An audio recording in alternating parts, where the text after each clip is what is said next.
Assalamualaikum warahmatullahi wabarakatuh. Alhamdulillah wassalatu wassalamu ala Rasulillah wa ala alihi wa ashabihi wa man tabi'ahum bi ihsanin ila yaumil amma ba'd. Kaum muslimin yang dirahmati Allah Subhanahu wa taala, kita masuk pada bagian berikutnya yang terkait tentang hal-hal yang bisa memperbaiki hati kita yang kaitannya dengan bagaimana kita memperbaiki interaksi kita dengan Allah Subhanahu wa taala. Di antara poin-poin berikutnya yang membantu kita untuk kita bisa memperbaiki kita dan hubungan kita dengan Allah Subhanahu wa taala adalah memanfaatkan waktu-waktu yang utama. Sebagaimana yang kita ketahui bahwasanya di dalam syariat ini, dalam agama ini, Allah Subhanahu wa taala menjadikan dalam waktu 365 hari, dan di antara sekian banyak waktu yang ada, itu ada tempat-tempat dan waktu-waktu yang mulia. Namun yang akan kita bahas ini lebih kepada waktu-waktu yang mulia. Ya, contohnya misalnya tempat yang mulia dibandingkan tempat yang lain, Allah jadikan tanah Arafah pada tanggal 9 Zulhijjah lebih utama dibandingkan seluruh tempat yang ada di muka bumi ini, ataupun di tempat-tempat yang lain selain tanah Arafah. Kemudian juga menjadikan tanah haram tempat yang lebih utama dibandingkan dengan tempat yang lain. Ya, ini jelas salah satu keutamaan yang Allah berikan kepada siapa saja yang Allah berikan taufik. Nah, begitu pula di dalam hal waktu, di mana Allah Subhanahu wa taala menjadikan antara waktu yang satu dengan waktu yang lain lebih utama. Ya. Contohnya misalnya waktu di hari Jumat, ya, dan secara khusus waktu di sore hari setelah sholat asar itu jauh lebih utama dibandingkan waktu yang lain. Ya. Ataukah waktu di malam Lailatul Qadar, ya, yang merupakan waktu lebih baik daripada 1000 bulan dibandingkan di waktu-waktu yang lain. Ya. Ini jelas tujuannya adalah agar Allah Subhanahu wa taala melihat, ya, siapakah yang lebih baik amalannya, siapakah yang lebih semangat di dalam mencari waktu-waktu untuk beramal. Ya. Karena kalau seandainya Allah Subhanahu wa taala samakan antara waktu dengan waktu yang lain, tentu tidak ada jauh bedanya antara derajat seorang muslim yang satu dengan yang lainnya. Makanya untuk membedakannya adalah dilihat daripada bagaimana dia di dalam memanfaatkan waktu-waktu yang ada. Apakah dia termasuk orang-orang lalai ataupun orang-orang yang memang betul-betul haris, betul-betul semangat di dalam beramal dan memanfaatkan waktu tersebut. Al-Imam Ibn Rajab mengatakan, Ja'alallahu subhanahu wa ta'ala li ba'di syuhur fadlan ala ba'd. Allah Subhanahu wa taala menjadikan sebagian bulan itu jauh lebih utama dibandingkan yang lain. Kama ja'ala ba'dal ayyami wal layali afdal min ba'd. Sebagaimana Allah Subhanahu wa taala jadikan sebagian hari lebih utama dibandingkan hari-hari yang lain. Wa ja'ala lailatal qadri khairan min alfi syahr. Dan Allah Subhanahu wa taala menjadikan satu malam yang dinamakan dengan malam Lailatul Qadar lebih baik dari 1000 bulan. Wa ma min hadhil mawasim al-fadilah mawsimun illa walillahi ta'ala wadhifah min wadhaif ta'atihi yataqarrab biha ila Allah. Dan tidaklah Allah Subhanahu wa taala menjadikan momen-momen seperti ini, musim-musim seperti ini, kecuali Allah Subhanahu wa taala mempunyai tujuan supaya itu menjadi sarana untuk mendekatkan diri kepada Allah Subhanahu wa taala. Walillahi fiha latifah min nafahati yusiba biha man yasha, di mana Allah Subhanahu wa taala jadikan waktu-waktu tersebut yang utama bagi siapa yang Allah kehendaki, yang Allah inginkan, yang Allah ingin berikan rahmatnya. Fasaidu man iktanaba mawasim asy-syuhur was-sa'ati wa taqarraba fiha ila maulah. Kebahagiaan, keberuntungan adalah orang yang memanfaatkan musim-musim waktu-waktu yang mulia ini dalam rangka untuk mendekatkan diri kepada Allah Subhanahu wa taala. Mudah-mudahan ketika seseorang bisa memanfaatkan waktu tersebut ya untuk menjadi bekal dia di akhirat, dia termasuk orang-orang yang akan bahagia dan dijauhkan dari api neraka. Ya. Nabi SAW bersabda, "Inna li rabbikum fi ayyamin dahrukum nafahatun fata'arradu laha, la'alla ahadukum ayyusibahu minha nafhatun la yashqa ba'daha abada." Sesungguhnya Allah memiliki nafahat yang akan dicurahkan sepanjang masa. Karena itu berusahalah untuk mendapatkannya. Bisa jadi di antara kalian ada yang mendapatkan satu nafahat sehingga dia tidak celaka selamanya. Hadis riwayat At-Tabrani yang dihasankan oleh Al-Albani. Nah, yang dimaksud dengan nafahat sebagaimana yang disebutkan oleh Al-Imam Al-Munawi dalam kitab Faidul Qadir, yaitu sebuah ilham ya, yang memberikan semangat seseorang yang diberikan Allah Subhanahu wa taala untuk mendekatkan diri kepada Allah Subhanahu wa taala dan diberikan kepada siapa saja di antara hambanya yang dia kehendaki. Jadi yang maksud dengan nafahat adalah sebuah ilham, dorongan, semangat yang diberikan kepada siapa saja Allah kehendaki untuk dia memanfaatkan potensi yang ada untuk memanfaatkan waktu-waktu yang ada ini untuk mendekatkan diri kepada Allah Subhanahu wa taala. Ya, tentu tidak ada ragu lagi, ya, yang akan mendapatkannya adalah orang-orang yang terjaga, orang-orang yang bukan lalai, orang-orang yang dekat kepada Allah Subhanahu wa taala. Maka sangat beruntunglah orang yang diberikan taufik oleh Allah Subhanahu wa taala untuk bisa diberikan ilham ini dan memanfaatkan waktu-waktu yang mulia ini untuk ketaatan.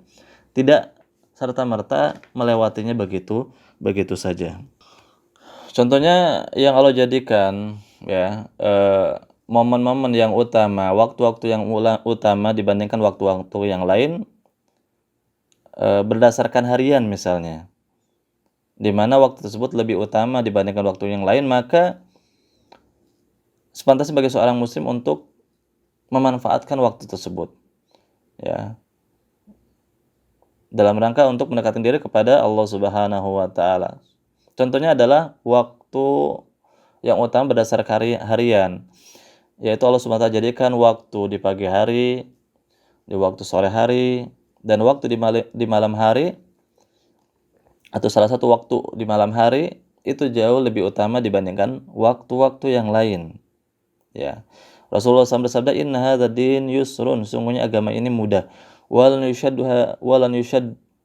ad-dinu ahadun illa ghalab. Dan tidaklah ada orang yang mempersulit agama ini kecuali dia akan terkalahkan. Fasaddidu wa qarib, maka berusahalah untuk mengencangkan, menguatkan, wa qaribu, dan mendekatkan atau mendekati, wa abshiru wasta'inu, dan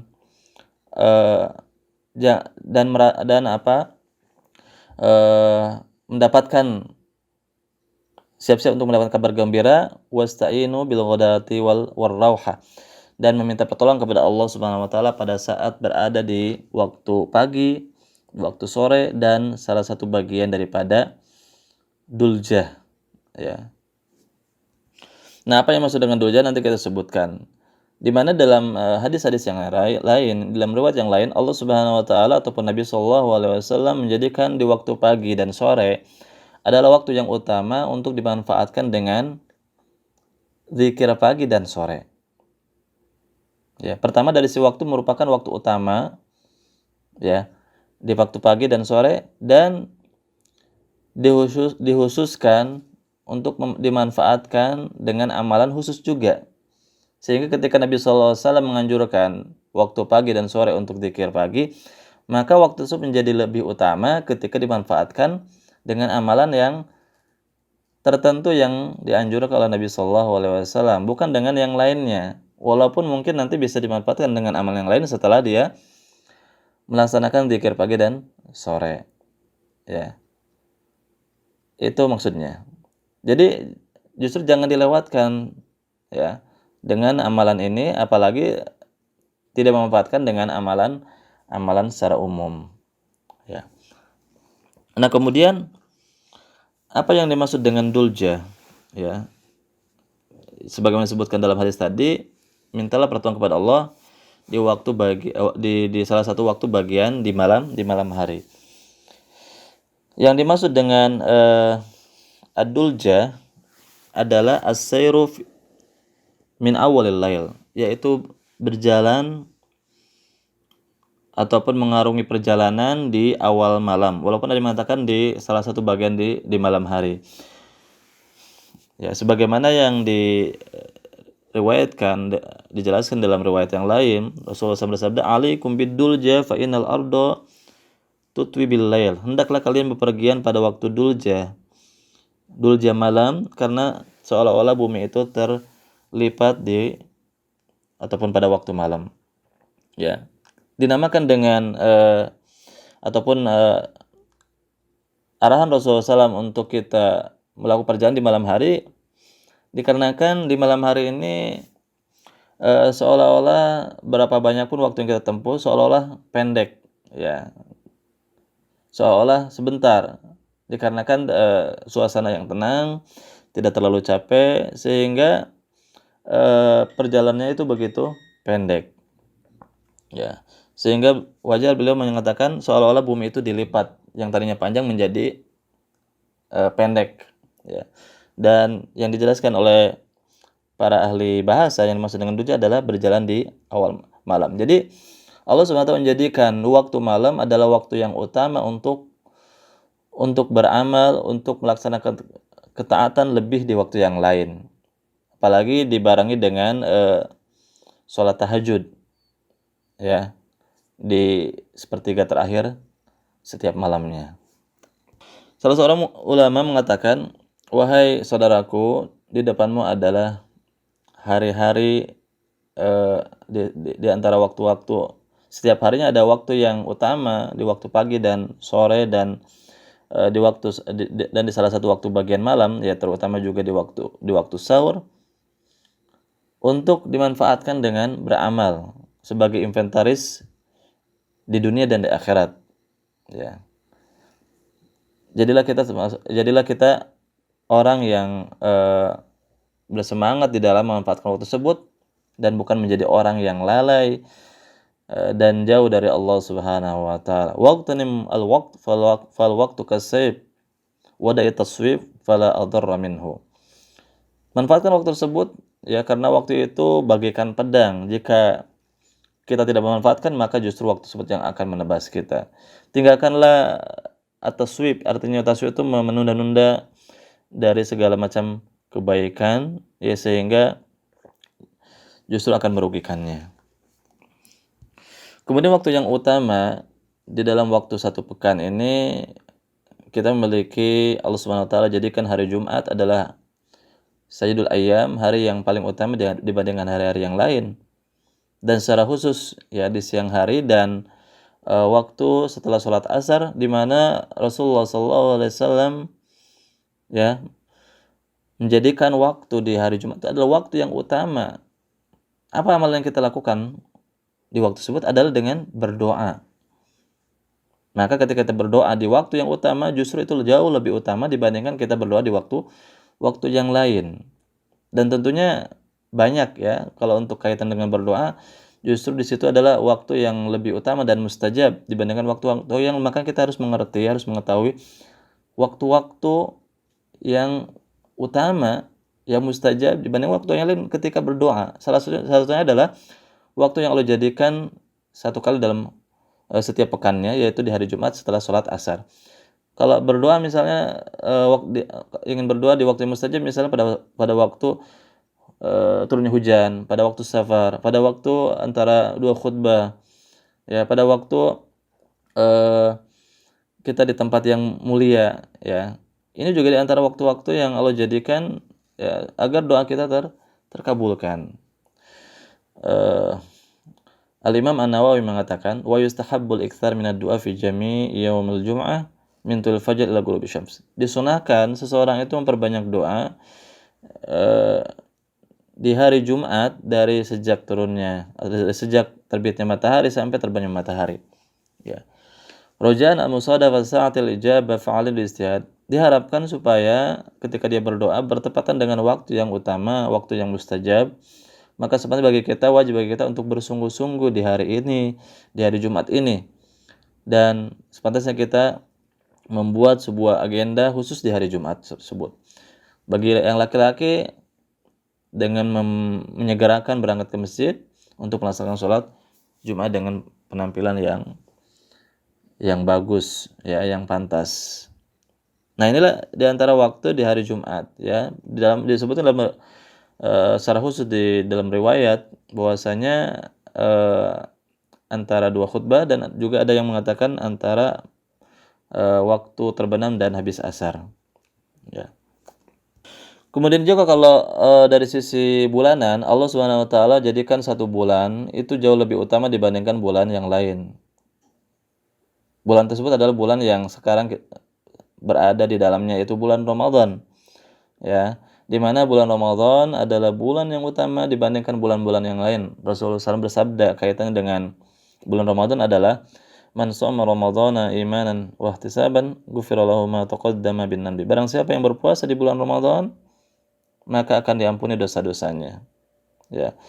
Apalagi bulan Ramadan merupakan bulan yang penuh ampunan, rahmat, ya. Rahmat, ampunan, dan bulan penuh dengan pembebasan dari api neraka. Oleh karena itu bulan Ramadan dijadikan sebagai bulan yang jauh lebih utama dibandingkan bulan yang lain.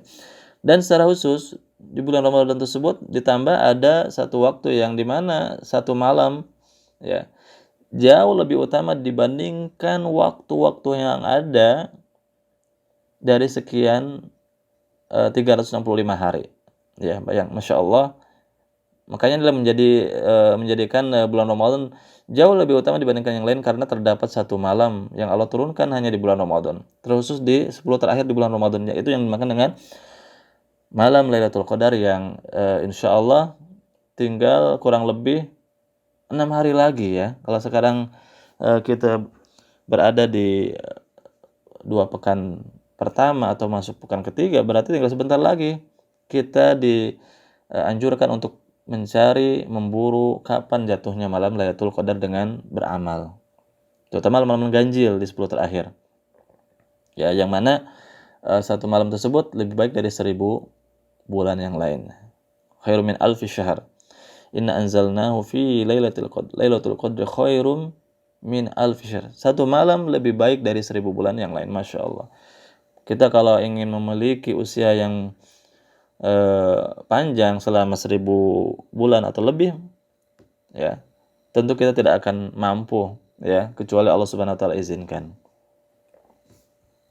Disebutkan dalam hadis yang lain yang kaitan dengan Lailatul Qadar, Rasulullah bersabda, "Man qama Lailatul Qadri iman wa ihtisaban ghufira lahu ma taqaddama min dhanbi." Barang siapa yang melaksanakan salat malam di malam Lailatul Qadar dengan penuh keimanan dan pengharapan, maka akan diampuni dosa-dosanya. Oleh karena itu, marilah kita untuk bersemangat mencari malam Lailatul Qadar di malam 10 malam-malam 10 terakhir di bulan Ramadan, dan secara khusus di malam-malam mengganjil. Malam 21, malam 23, malam 25, malam 27, malam 29. Dan di dalam riwayat yang lain, Rasulullah SAW menganjurkan untuk mencarinya di malam 27 karena sering bertepatan jatuhnya malam Lailatul Qadar di malam 27 tersebut. Tentunya dengan i'tikaf, walaupun tidak dipungkiri juga orang yang berada di rumah akan mendapatkan malam Lailatul Qadar. Namun ketika seseorang beriktikaf di masjid itu akan lebih terkondisikan, ya. Rasulullah SAW jika sudah masuk 10 terakhir di bulan Ramadan, justru beliau mengencangkan ikat pinggangnya lebih semangat dibandingkan hari-hari sebelumnya. Sampai-sampai menghidupkan malamnya dan membangunkan keluarganya. Berbeda dengan kondisi kaum muslimin yang katanya mencintai Nabi SAW, justru mereka, ya, hanya semangat di awal-awal bulan Ramadan, namun justru semangat yang ada semakin kendor ketika berakhirnya di bulan Ramadan. Justru yang sangat disayangkan masjid itu ramai hanya di awal-awal dan kosong di akhir bulan Ramadan. Mana bukti daripada kecintaan kepada Nabi Shallallahu Alaihi Wasallam? Waliyadzubillah. Kemudian poin berikutnya yang keenam, ya, salah satu sarana di dalam menghidupkan hati kita atau memperbaiki hati kita yang kaitan dengan interaksi dengan Allah adalah dengan i'tikaf. Ini juga sudah dibahas sedikit secara sekilas pada saat kita menjelaskan tentang keutamaan waktu-waktu yang ada, ya, untuk mendapatkan Lailatul Qadar ada dengan i'tikaf, karena dengan i'tikaf merupakan sarana yang bisa mendukung dan mengkondisikan ibadah kita. Apa itu i'tikaf? I'tikaf adalah luzumul masjid li ta'atillah. Diamnya seseorang di sebuah masjid dalam rangka untuk melaksanakan ketaatan kepada Allah Subhanahu wa taala, dalam rangka untuk melakukan amalan di dalam masjid. Jadi bukan sekedar berdiam diri saja di masjid walaupun itu ada sebuah keutamaan, tapi juga dalam rangka untuk mendekatkan diri dengan amalan-amalan kepada Allah Subhanahu wa taala. Ya, bukan sekedar i'tikaf tujuannya hanya ngaliwat saja. Tujuannya hanya ngobrol saja, ngerumpi saja. Namun baca Al-Quran tidak dibaca, sholat malam tidak dilaksanakan. Bagaimana, ya, dia mampu memanfaatkan waktu i'tikaf untuk mendekatkan diri kepada Allah Subhanahu wa taala. Malah justru sebuah masjid adalah sebuah tempat yang mulia yang harus lebih dihormati, dimuliakan, ya, dibandingkan dengan tempat-tempat yang lain. Jangan sampai dijadikan masjid sebagai tempat ajang untuk ngerumpi saja, berkumpul saja, teriak-teriak, apalagi mengganggu orang-orang yang sedang beribadah dengan suara yang keras ataupun dengan mercon. Waliyadzubillah. Jadi bahwasanya hukum i'tikaf tersebut adalah disunahkan di setiap waktu di bulan Ramadan, walaupun boleh dilakukan di luar bulan Ramadan sesuai dengan apa yang dia sesuai dengan kemampuan yang dia inginkan. Misalnya ingin i'tikaf 1 jam di masjid, itu juga mempunyai keutamaan, ya. Nah, kemudian selanjutnya Al-Imam Ahmad rahimahullah mengatakan annal mu'takif la yustahabbu lahu mukhalatun nas. Orang yang sedang melaksanakan i'tikaf itu tidak disunahkan banyak interaksi dengan manusia. Ya, sampai-sampai kajian, ya, kata beliau, ataupun membacakan Al-Qur'an kepada orang lain itu tidak disunahkan. Walaupun ada ulama yang membolehkan dalam rangka bagian daripada ketaatan, ya. Kata beliau, balil afdhal lahu infirad bin nafsi wa takhalli bi munajati rabbih wa dzikrihi wa du'ai. Bahkan yang lebih afdal adalah dia menyendiri, ya, fokus dalam mendekatkan diri kepada Allah Subhanahu wa taala dengan amal-amalan yang ada dan bermunajat kepada Allah Subhanahu wa taala dengan zikir dan doanya. Jadi bahwasanya i'tikaf ini adalah seseorang yang mengasingkan diri dalam rangka berdiam diri di masjid, ya, tanpa memperbanyak kumpul dengan orang lain, betul-betul fokus bermunajat kepada Allah Subhanahu wa taala, ya, di malam ataupun dan siang hari, ataupun kalau ingin malam maka juga tidak apa-apa, ya, dalam rangka untuk bermunajat kepada Allah Subhanahu wa taala. Oleh karena itu kaum muslimin yang dimaksud Allah Subhanahu wa taala, ya, walaupun mungkin dengan kondisi sekarang tidak boleh ke masjid sampai keadaan normal, maka insya Allah dengan niat yang kita miliki, dengan niat yang tulus, ya, kita akan mendapatkan pahala dari Allah Subhanahu wa taala, karena Rasulullah SAW bersabda, innamal a'malu binniyat, sungguhnya amalan itu tergantung niat. Jadi ketika seorang memperbanyak niat kebaikan, maka Allah insya Allah akan mencatatnya sebagai sebuah kebaikan seperti orang yang melakukannya. Apalagi kalau seandainya kita terbiasa setiap tahunnya di bulan Ramadan untuk beriktikaf, tentu insya Allah Allah tidak akan luput daripada niat-niat kita. Allah Maha mengetahui, Allah Maha mendengar apa yang kita inginkan, apa yang kita niatkan, maka tidak perlu bimbang dan khawatir, ya, dan kita tetap menjalankan i'tikaf di rumah kita masing-masing dalam rangka beribadah, beramal untuk dalam rangka mendekatkan diri kepada Allah Subhanahu wa taala. Karena intinya bahwasanya untuk mendapatkan malam Lailatul Qadar adalah dalam keadaan beramal, baik di masjid ataupun di luar masjid, ya.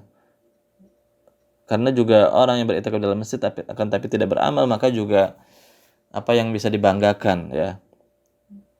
Tujuannya adalah ketika seseorang baca Al-Qur'an, maka seolah-olah dia beramal lebih baik dari 1000 bulan. Tujuannya adalah ketika dia melaksanakan sholat malam di malam Lailatul Qadar atau bertepatan dengan Lailatul Qadar, seolah-olah dia melaksanakan sholat selama atau lebih lama dari 1000 bulan. Itu tujuannya. Bukan sekedar hanya menunggu kapan datangnya malam Lailatul Qadar tapi tanpa amalan, apakah di rumah ataukah di masjid. Ya. Al-Imam Ibnu Rajab mengatakan fa haqiqatul i'tikaf qat'ul alaik anil khalaiq lil ittisal bi khidmatil khalq. Dia tujuannya daripada i'tikaf adalah memutuskan segala rantai hubungan-hubungan yang terkait dengan manusia dan menyambungkan diri dalam berinteraksi kepada Al-Khaliq, yaitu Allah Subhanahu wa taala. Adapun bagi seorang perempuan, ya, maka dia dibolehkan juga apakah i'tikaf di masjid ataukah i'tikaf di salah satu bagian yang sudah disiapkan di dalam rumahnya, ya, dalam rangka bisa lebih fokus untuk beribadah dan melakukan amal-amalan selama i'tikafnya di tempat tersebut. Kemudian poin ketujuh yang kita inginkan di bulan Ramadan agar kita bisa memperbaiki hati kita yang kaitannya dengan interaksi dengan Allah Subhanahu wa taala. Bagian yang pertama, poin yang ketujuh ini adalah dengan sarana berdoa. Ya. Sesuatu yang tidak dipungkiri lagi bahwasanya doa atau berdoa merupakan salah satu amalan yang utama, ya, agar segala apa yang kita inginkan, apa yang kita usahakan setelah kita ikhtiar, ya, tentu sesuatu yang sangat penting. Karena dengan doa tersebut, ya, Allah Subhanahu wa taala bisa mengabulkan kita. Semakin banyak kita berdoa, semakin Allah Subhanahu wa taala senang. Namun semakin kita tidak meminta kepada Allah, semakin Allah Subhanahu wa taala murka dan tidak menginginkan kita semuanya. Dan doa adalah ibadah. Sehingga ketika kita ingin meminta dan memohon, maka sepantasnya hanya diserukan, ditujukan kepada Allah Subhanahu wa taala. Jangan kepada pohon, kepada kuburan, kepada orang yang sudah meninggal, kepada makhluk, kepada zat yang diyakini bisa memberikan apalagi batu dan lain sebagainya. Karena zat yang bisa memberikan dan mampu mengabulkan doa kita hanyalah Allah Subhanahu wa taala. Dan salah satu di antara manfaat doa adalah akan menolak takdir. Ya. Rasulullah SAW bersabda, la yuraddul al-qadar illa bid-du'a. Kama qala sallallahu, bahwasanya takdir itu tidak bisa ditolak kecuali dengan doa. Walaupun pada hakikatnya adalah sudah tertulis dalam takdirnya Allah Subhanahu wa taala. Namun bagaimana kita berusaha supaya kita berdoa, ya, kepada Allah Subhanahu wa taala yang sudah ditakdirkan oleh Allah Subhanahu wa taala. Kalau seandainya kita tidak berdoa, maka bagaimana mungkin takdir itu bisa dirubah? Jadi tergantung kita. Jadi ketika kita berdoa ataupun tidak, sebetulnya sudah ditakdir Allah Subhanahu wa taala. Namun bagaimana usaha kita untuk melakukannya? Ya. Dan di antara adab ketika seseorang berdoa adalah dia berwudu, kemudian dia mengucapkan nama-nama Allah dan sifat-sifat Allah Subhanahu wa taala, kemudian membaca sholawat, Allahumma sholli ala Muhammad wa ala ali Muhammad kama shallaita ala Ibrahim wa ala ali Ibrahim wa barik ala Ibrahim innaka Hamidum Majid. Allahumma barik ala Muhammad wa ala ali Muhammad sampai terakhir. Kemudian juga menyebutkan kekurangan dia, dosa-dosa dia, ya, menyebutkan kekhilafan dia. Baru setelah itu menyebutkan hajatnya, kebutuhan yang dia inginkan. Baru setelah itu menutupi doa tersebut sama seperti pembukaan di awal dengan menyebutkan nama-nama Allah, sifat-sifatnya, kemudian membaca sholawat, ya, baru setelah itu selesai. Itu diantara adab-adabnya dengan perasaan yang khusyuk, bersungkur, menyerahkan diri kepada Allah Subhanahu dengan syarat berulang-ulang tanpa ada rasa putus asa ataupun suudzon jika doa kita belum dikabulkan. Karena setidaknya kalaupun doa kita belum terkabulkan, ya kan? Itu ada 3 manfaatnya sebagaimana disebutkan dalam hadis yang lain. Entah itu, dikabulkan, ya, kalau seandainya tidak dikabulkan maka dia akan menghindarkan kita dari mara bahaya, kecelakaan dan lain sebagainya, ataupun menjadi investasi kita di akhirat kelak yang menjadi pahala kita nantinya di akhirat kelak. Paling minimal kalau tidak dikabulkan dia adalah pahala yang akan diberikan buat kita, sebuah ibadah karena doa adalah ibadah, ya. Dan di antara waktu-waktu yang utama, ya, sehingga doa kita terkabulkan, tentu tidak semua waktu, maka kita harus tahu waktu-waktu yang mustajab agar doa kita lebih menyasar, lebih peluang diterimanya lebih lebih jauh lebih besar dibandingkan waktu-waktu yang lain. Di antara waktu yang utama yang mustajab adalah antara adzan dan iqamat. Misalnya salat maghrib setelah adzan, kemudian berikutnya iqamat, maka itulah waktu yang utama untuk kita manfaatkan. Apakah dalam keadaan duduk atau berdiri. Kemudian juga berdoa setelah melaksanakan sholat 5 waktu. Setelah zikir kemudian berdoa, ataukah berdoa di sepertiga terakhir malam, setiap malamnya. Ataukah berdoa di waktu hari Jumat, sejak imam naik mimbar sampai melaksanakan sholat dan secara khusus antara 2 khutbah, ataukah di waktu terakhir di hari Jumat antara adzan dan waktu terbenam. Dan juga berdoa di waktu malam Lailatul Qadar, dan juga berdoa pada saat turunnya air hujan, ataupun pada saat kondisi seseorang sedang dalam keadaan berpuasa, ya, karena lis-shaimi da'watun mustajabah, karena orang yang berpuasa adalah mempunyai kesempatan ketika dia berdoa maka tidak akan ditolakkan insyaallah. Dan dalam keadaan musafir, begitu pula dalam keadaan dia bersujud, ya, pada saat sholat, maka ketika dia bersujud maka menyempatkan dia untuk berdoa kepada Allah Subhanahu wa taala. Rasulullah sallallahu alaihi wasallam bersabda, "Aqrab ma yakunul 'abd min rabbih wa huwa sajid." Sebaik-baik dekatnya seorang hamba, ya, adalah ketika dengan Allah Subhanahu wa taala ada ketika dia dalam keadaan bersujud. Oleh karena itu, kaum muslimin rahmat Allah Subhanahu wa taala, maka sepantasnya bagi kita untuk sedikit cerdas untuk mengetahui waktu-waktu yang mulia dan memanfaatkannya dengan berdoa agar doa kita lebih dikabulkan, ya, dengan menerapkan adab-adab yang telah disebutkan dalam keadaan berdoa dan menjauhi dari segala macam dosa-dosa. Jadi kalau seandainya kita masih mengeluhkan kenapa doa kita belum dikabulkan, ya, kita harus introspeksi diri. Jangan sampai kita belum melaksanakan adab-adabnya, jangan sampai kita masih jauh dari Allah Subhanahu wa taala, masih melaksanakan dosa-dosa besar, ya, apalagi ataupun kecil. Disebutkan dalam sebuah hadis ada salah seorang yang datang dari safar, kemudian menengadahkan tangannya kepada Allah Subhanahu wa taala, meminta kepada Allah Subhanahu wa taala dengan pakaian yang kucel, lusuh, namun mat'amahu haram wa mashrabuhu haram wa ghudiya bil haram, makanannya haram, minumannya haram dan dibekali dengan gizi yang haram. Bagaimana doanya dikabulkan? Oleh karena itu kita harus menerapkan hal-hal yang mendukung agar doa kita terkabulkan, di antaranya waktu, adab-adab, dan kondisi kita ketika kita menghadap Allah Subhanahu wa taala. Karena Rasulullah SAW bersabda,